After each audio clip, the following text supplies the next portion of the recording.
Tinawag mo ang Sword Demon na si Ierot, sa isip-isip ni Grid na ang abnoy na bastos na ito. Sinusubukan itong patayin ng master nito sa tuwing magkakaroon ng pagkakataon. Ito ay papunta na sa labis na isang rampage, kahit sa lakas niya, hindi niya ito kaya. Nabitawan ito ni Grid, at nagbago ang itsura nito. Sinasabi ni Bram na siya ay humanga, na ang gayong kahangahangang nilalang ay nakatali sa isang metal.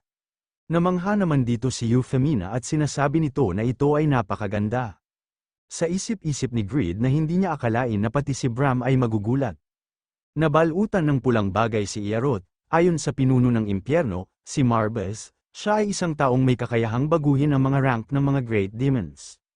Sa kabila ng pagiging isang mababang ranggo na demon na hindi ipinanganak na may kapangyarihang mahika, nagawa niyang tumayo kapantay ng mga Great Demon dahil sa mga teknik sa sword na pinakintab niya sa paglipas ng panahon.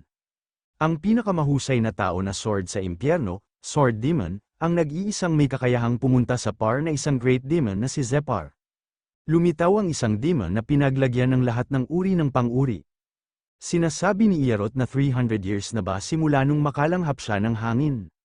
Nagtataka at sa isip-isip ni Maxong na nabasa niya ang tungkol sa mga nilalang na ganyan ang itsura sa pamamagitan ng mga libro. Nagpatawag ba siya ng demon? Hindi lamang yun, ngunit tinawag niya ang mga demonic beast na dapat magkaroon ng puot sa mga tao.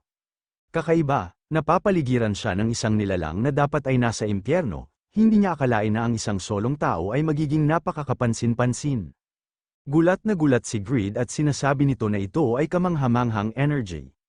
Sinasabi ni Grid na napakagandang enerhiya, at napapasigaw at napapatanong ito kung anong meron sa itsurang yan Jude. Napapasigaw naman si Euphemina sa likod at tinakpan nito ang kanyang mukha pero hindi ang kanyang mata, at nanlaki pa ang mga mata nito. Sinasabi ni June na si Jude ay kakatapos lang ng training at si Jude ay dapat maliligo na. Pero tumawag si Master, kaya dumating agad si Jude agad. Ganyan talaga magsalita si Jude mga boss parang unang tao. Sa isip-isip ni Grid na nasa level 300 na siya, anong klaseng lalaki ito? Pero kung wala siyang equipment dito, siguradong mamamatay siya. Ang isang NPC ay walang kahit isang inventaryo. Sinasabi ni Grid kay Jude na ipapahiram niya sa kanya ang kanyang mga equipment. Bigla na lang sinuntok ni Jude si Ierot at sinasabi nito na mamatay na siya demon. Sumisigaw at pinapahinto naman ito ni Grid, tinatanong ni Ierot kung marami ba siyang buhay. Pati si Hydres takot sa kanya, nagmamadali naman pinipigilang ito ni Grid at sinasabi nito na teka lang Ierot. Siya ang first knight niya, huwag niya siyang patayin. Inatake na ito ni Ierot at sinasabi nito na huwag niya siyang bigyan ng order. Sinasabi ng system na nakagawa ka ng 42,250 damage sa target. Sa isip-isip ni Grid na hindi niya sinunod ang utos niya na huminto. Hindi lang yun, ngunit nakatanggap siya ng malaking pinsala kay Jude. Ito ay isang attack power na higit pa sa failure, sinasabi ni Jude na masakit ni Jude. Lumalaban si Jude, papatayin niya siya, demonyo, sinasabi ng system na na-activate na ang mga skills ng no thinking, weapon tape. Walang pakialam na kinuha ni Jude ang sword ni Ierot. Nagtaka naman dito si Ierot at napasabi na lang na ang kanyang sword. At sinasabi nito na hindi na masama para sa isang karne. Sinasabi ni Grid na pareho silang tumigil, lahat ng umaaway sa kasamahan ay mapaparusahan. Sinasabi ni Jude na ang mga bagay na nakakasakit ay masama. Pero sino siya? Talagang BO si Jude dahil ang intelligence nito ay nasa 20 lang, at max na ito, at hindi na pwedeng dagdagan. Sinasabi ni Ierot na ang parusa ay isang bagay na ibinibigay ng isang malakas sa mahihina. Hindi niya dapat sabihin ang mga bagay na hindi niya kayang panatilihin. Tsaka, parang hindi niya dapat siya dinadala, umatake na si Maxong at sinasabi nito na ang lakas ng loob nilang magsalita sa harap ng hari. Pagbayaran nila ang ginawa nila, gamit ang kanilang mga buhay para sa Siren.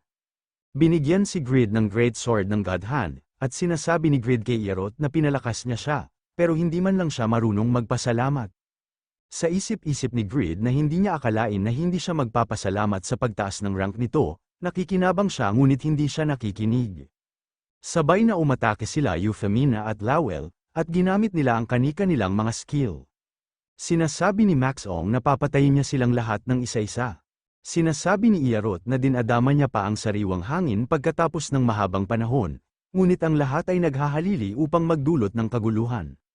Umatake na si Iarot at ginamit nito ang Sublime Sword. Sa isip-isip ni Grid na gumamit siya ng atake na may hindi kapani-paniwalang damage output na parang hindi na siya kumilos. Napapatanong si Grid kung kailangan niya pa ba tumulong? Sinasabi ni Iarot na gusto niya lang tingnan kung kamusta na ang espada niya, kaya wag siyang magkakamali. Wala siyang balak sumali sa mga walang kwentang laban. Kahit ipilit niyang maging master siya, walang magbabago. Sinasabi ni Noe na master, kung maghihintay siya, kakain muna siya. Ginamit ng Memphis na si Noe ang Soul Ingestion, ang Water Clan's King na si Maxong ay nawalan na ng kalahati ng kanyang lakas. Sa pamamagitan ng transference, ang lakas ng master ay tumaas ng 2,511 sa loob ng 3 segundo.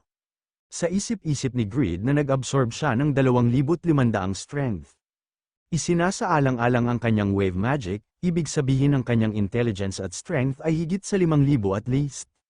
Sinasabi ni Grid na isang kamanghamanghang dami ng lakas ang pumasok. Randy, sundan niya siya, ginamit ni Jude ang No Think. Sinasabi ng system na ang No Think ay isang SS rank. Sinasabi ni Jude na kailangan niya ng mas maraming tubig. Matatapos na siyang maligo, tinamaan ni Jude ang mata ni Maxong at napapasigaw ito, at sinasabi niya na ang kanyang mata. Sabay na umatake sila Randy at Grid, at pareho nilang ginamit ang Blacksmith's Rage, Black Transformation, Link Kill. Sinasabi ng system na ang epekto ng title na 1 at a time ay na-activate na. Critical damage plus 30%, inatake mo ang kahinaan nito. Nakagawa ka ng 4,230,400 extra damage, nakatanggap ka ng 3,500,100, 16,190,000, 1,550,400 na pinsala. Napapasigaw ng matindi si Maxong sa sobrang pinsalang natanggap niya. Sa isip-isip ni Grid na 2 critical hit at ang strength buff, ito ang nagpahintulot sa kanya na harapin ang higit sa 10 milyong pinsala. Sinasabi ni Lowell na delikado ang extra damage. Kung mamamatay siya, mabibigo sila sa quest. Sa isip-isip ni Grid na hindi lampas sa kanya ang mga istatistika ni Iarot na lumabas sa window ng impormasyon at ang damage output ng Sublime Sword.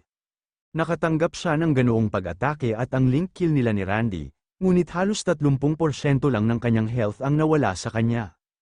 Isa siyang species, representative, isang NPC na nasa ibang level kumpara sa mga normal na NPC, isa siyang kalaban na hindi niya pa nakilala, silang mga bastos sa labas ang pumatay kay Ohong, hindi, pinatay niya siya. Napapatanong si Grid kung ano ang pinagsasabi niya habang umiiyak, ang bastos na ito, hindi makakatulong si Iarot, kailangan niya siyang tapusin bago bumalik sa normal ang lakas niya, sa kabilang lugar, may malakas na pagsabog ang nabuo. May pasugad kay Paong at tumatawa ito at sinasabi niya na iba ang itsura niya sa iba. Malamang marami pa siyang makukuha, batid pa ng isa na dahil ang mga miyembro ng Overgeared ay nasa paligid ng lugar, dapat itong tumutok sa pagkuha ng mga bagay. Biglang dumating si Faker at inatake niya ang mga abnoy, at niligtas nito si Paong. Sinasabi ni Paong na ikaw, kasama ba niya ang martial artist na yun? Sinasabi ni Faker kung siya ay kabilang sa maharlikang pamilya, puntahan niya ang king. Ang kanilang Panginoon ay kasalukuyang nasa isang pulong sa hari, kaya tulungan niya siyang harapin siya. Sinasabi ni Paong na ang kalungkutan ay isang bagay na umuubos ng oras at isipan. Hindi niya alam ang sitwasyon nila, ngunit nangyari ang kaguluhan ngayon dahil sa kalungkutan ng hari. Hindi pa rin siya lumalabas dito, kaya wala na silang magagawa kundi maghintay. At hindi ito isang bagay na dapat nilang gawin, na nanggaling sa labas. Sinasabi ni Faker na narinig niya na ito ay isang kaharian na walang komunikasyon sa labas. Dahil sa impormasyon na ibinahagi, alam niya ang karamihan sa sitwasyon, ngunit dapat parent siyang pumunta. Iba ang kanilang Panginoon sa lahat ng nakilala niya hanggang ngayon. Babaguhin niya ang kanyang pamantayan tungkol sa labas ng mundo. May isang big wave, at makikita na nakahandusay sila Randy at Noe. Sumisigaw at sinasabi ni Euphemina na si Noe at Randy ay nagretiro na. Hindi na nila kayang lumaban, Mr. Grid, kailangan niya ng tumakas. Inatake ni Maxong si Grid at napasubsob ito sa sahig. Sa isip-isip ni Grid na paano ito nakaka-overwhelming. Ito ay hindi lamang dahil ang kanyang lakas ay bumalik sa normal. Hindi niya alam kung bakit, ngunit nakakaramdam siya ng walang katapusang galit sa labas ng mundo at sa kanyang sarili. Sinasabi ni Maxong na ang Siren ay nahihirapan na dahil sa kanyang mga kasalanan, Ngunit sila ay nagnanasa dito. Sinasabi ni Greed na kung ano ang pinagsasabi niya. Nakahiga siya sa upuan niya habang walang ginagawa. May tumatakbo, at may malakas na pagsabog dahil sa atake ni Max Ong. Ito pala si Paong, at binok nito ang pag-atake ni Max Ong. Sinasabi ni Paong na ama, pakiusap, huminahon siya sandali. Sumisigaw at sinasabi ni Euphemina na Prince Paong. Sinasabi ni Paong na hindi niya akalain na magdadala siya ng mga tao mula sa labas sa silid ng hari. Alam niya na sa huli ay gagawa siya ng ganito, Euphemina. Sinasabi ni Max Ong na sila ay mga nilalang na nagnanasa sa siren. Paong, siya dapat ang bahala sa pagprotekta sa kaharian.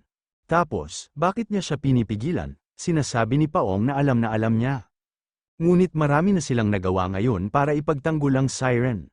Sa tingin niya dapat niya muna silang marinig. Sinasabi ni Greed na hindi maganda ang trato sa kanila sa kabila ng lahat ng tulong na ginawa nila.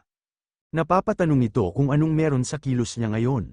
Sinasabi ni Paong na siya ba ang in charge, inaasahan niya ba ang magandang tugon pagkatapos niyang buksan ang pinto ng walang pahintulot?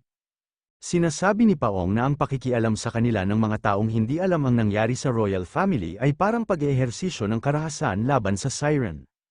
Sumisigaw at sinasabi ni Max Ong kay Paong na tumigil nga siya sa pagsasalita. Huwag niyang isiwalat kung ano ang nangyari sa mga tagalabas. Sinasabi ni Paong na nakapasok sila Arthur, hindi lang yun. Pero hindi tulad ng iba, hindi nila itinutok ang kanilang mga espada, para maiwasan ang pwedeng mangyari in the future, dapat alam nila ang nangyari sa kanyang ama. Bagamat namatay ang kanilang pinakamamahal na ina pagkatapos manganak kay Ohong, nalampasan nila ang lungkot. Pagkatapos ng lahat, ang pagsilang ng isang bagong buhay sa siren, isang kaharian na walang pakikipag-ugnayan sa labas ng mundo, ay isang bagay na dapat ipagdiwang. Siya ay isang maliwanag na bata na kayang tunawin ang puso ng kanyang ama, na nagdadalamhati sa pagkawala ng kanyang asawa. Siya ay isang taong laging nagpapangiti sa iba, ang masakit lang ay dahil sa isinilang na mahina ang katawan, limitado ang kanyang natitirang oras. Si Ohong, na hindi nakakapaglaro sa labas, ang Royal Library ay isang napakasayang palaruan. Sa mga libro, lalo niyang nagustuhan ang mga nanggaling sa labas ng mundo. Si ama, na nagnanais na makapagbasa si Ohong hanggat gusto niya, ay nagutos ng magtipon ng mga aklat sa labas ng mundo, dahil alam ng lahat kung gaano kagusto ng ama ni Ohong, ang hanay ng paggalugad ay mabilis na lumawak sa ibabaw. Isang araw, ang grupo na namamahala sa pagtitipon ng isang lalaki habang ginalugad ang dalampasigan. Isang araw, ang grupong namamahala sa pagtitipon ay nakatagpo ng isang lalaki habang ginagalugad ang baybayin. Bagamat nag-iingat pa rin sila sa kanya, dahil sa sunod-sunod na pagtatagpo, hindi nila napigilan ang paglabas ng sitwasyon. At ginawan sila ng mga taong yun ng isang proposal. May teknik daw sila para gamutin ang sakit ni Ohong, gusto daw nila kaming tulungan. Hiniling nila sa kanila na ipadala nila si Ohong sa kanilang kaharian. Akala nila yun lang ang paraan para mailigtas si Ohong. Kaya hindi sila napigilan ng kanilang takot sa labas ng mundo. Kahit may blade sila, desperado si ama sa kinabukasan ni Ohong. Tinatanong ni Greed si Euphemina kung alam niya ba ang kwentong ito. Sumagot si Euphemina na hindi, at first time niyang marinig ito. Bagamat siya ay pinahintulutan na manatili dito, ang mga prinsipe ay kadalasang nag-iingat sa kanya, kaya't ang pagkilala sa kanila ay napakahirap. Sinasabi ni Paong na hindi nagtagal, pinadala ni ama si Prinsesa Ohong kasama ang pinakamalakas nilang sundalo. Bagamat natakot silang paalisin siya sa malayo, mukhang nasa sabik si Ohong na makita ang mga bagay na nalaman lang niya sa pamamagitan ng mga libro, kaya naisip nila na ito ang pinakamahusay na magagawa nila para sa kanya. Narinig nila na sila ay mga subordinate ng Empress ng pinakamalakas na bansa sa Hilaga. Naisip nila na ang mga taong may napakaraming awtoridad ay dapat magkaroon ng sapat na impormasyon at kakayahan upang gamutin ang sakit ni Ohong. Ang pinakamalakas na bansa na matatagpuan sa hilaga ng siren. Ito ang Seheran, at ang Empress na si Mari, dahil kulang sila sa impormasyon, wala silang pagpipilian kundi maniwala sa kanilang proposal.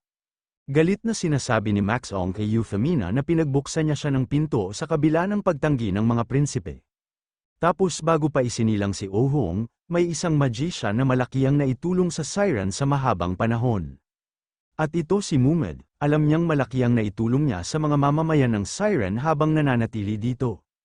Pero ang pinakamalaking dahilan kung bakit kita pinayagan dito ay dahil marami kang alam tungkol sa labas ng mundo. Para pigilan ang mga tao mula sa labas na tumatambay sa entrance ng Siren, kailangan nila ang kanyang impormasyon tungkol sa labas. Sinasabi ni Lowell na narinig niya na sinabi ng mga invaders na ang paglusog na ito ay para sa heart hunting, para sa Empress. Na may paraan sila para magamit ang magic power sa puso ng Water Clan. Makikita nating na may isang bata na duguaan, at kasama ang di mabilang na sugat. At may katawan na mas malamig pa sa tubig sa malalim na bahagi ng karagatan.